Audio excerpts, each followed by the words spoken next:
Hey guys, my name is Janae Milner Clinton. For my research project, I decided to research Ruby Dee. She came across my newsfeed a month ago. My ears feel weird. Um, and my Facebook newsfeed, and I wanted to know a little bit more about her. So this is what I learned. She was born Ruby Ann Wallace, October 27th, 1922 or 1924. A lot of articles say 1924, a lot say 1922.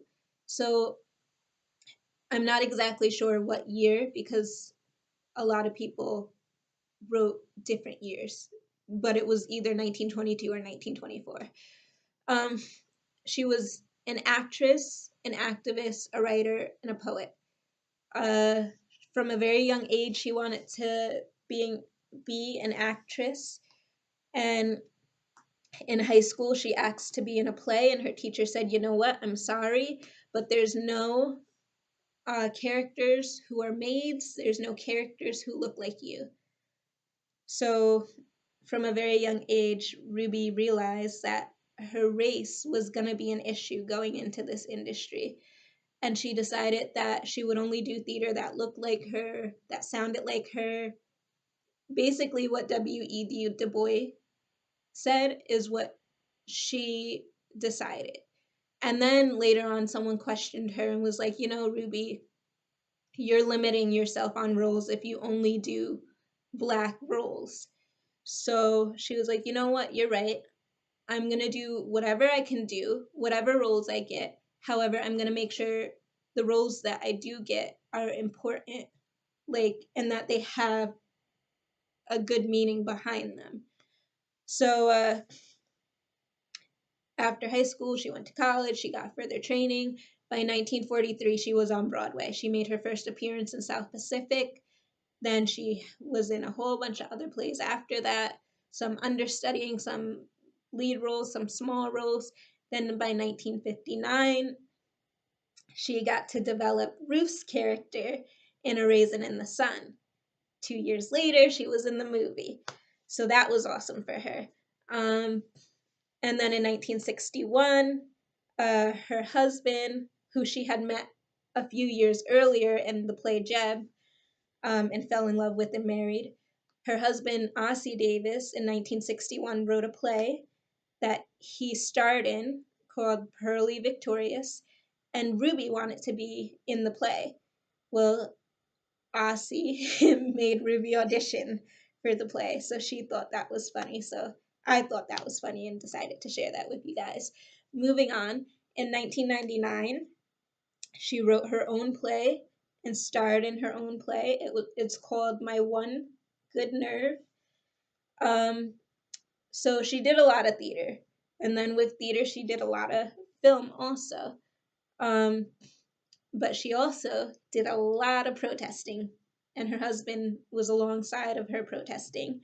So the two of them, of course, ended up blacklisted in the 50s. Um, and some of the things they protested were Broadway theaters because Ruby felt like Broadway wasn't hiring enough Black people. She also protested films and encouraged other people not to see films for a while because films weren't hiring Black people. Um, then she protested for civil rights and she protested for things that were going on in the news. So she protested a lot. And people thought maybe she's communist, maybe she's crazy. Let's blacklist her. Well, that didn't last long. By the 1960s, she was breaking color boundaries for theater and film. Ironic. In 1965, she was the first Black woman to be cast as a lead in the American Shakespeare Festival. She was cast as Kate from Teaming of the Shrew and also cast as Cordelia. I thought Kate was funny because for this semester, I used Kate's monologue as my audition piece for New Pulse's theater department. So I thought that was a little bit funny that Ruby played that role. Um, what else did she do? Uh, Oh, and then in 1968, she broke color boundaries TV wise because she was the first Black female to be cast in a nighttime soap opera TV show.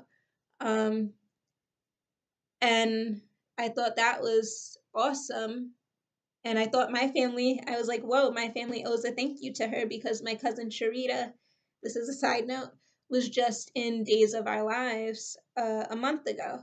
So my cousin's obviously Black. Without Ruby, who knows, maybe Sharita wouldn't have gotten the chance to be in a soap opera.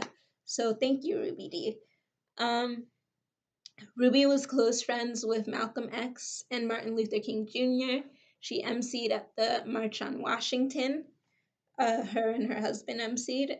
Her and her husband wrote the eulogy for Malcolm X, and her husband delivered it. She was an active member of the NAACP. She was an active member of the Congress of Racial Equality. She was a member of the Student Nonviolent Coordinating Committee, the Southern Christian Leadership Conference. She was in it all. She made herself known. She made sure her voice was heard. She made sure the opinions of people in her community were heard. And I love that about her. She then went on and opened up scholarships in her name for people like you and me who want to pursue drama and theater and acting. And then she and her husband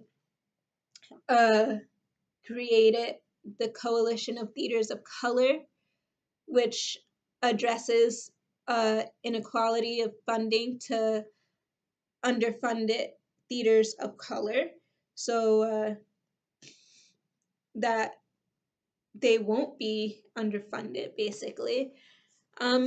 So she did a lot for the Black community, for theater in general, for film in general. She did it all. So I think my Prezi goes into more detail, and there's a lot of videos of her talking, so you'll get to feel like you know her. I listened to hours of YouTube of her talking in interviews, so I feel like I got to know her really well. And I hope you guys get to learn about her and know her well enough so that you guys get to take something from her as well. Sadly, she did die June 11th, 2014.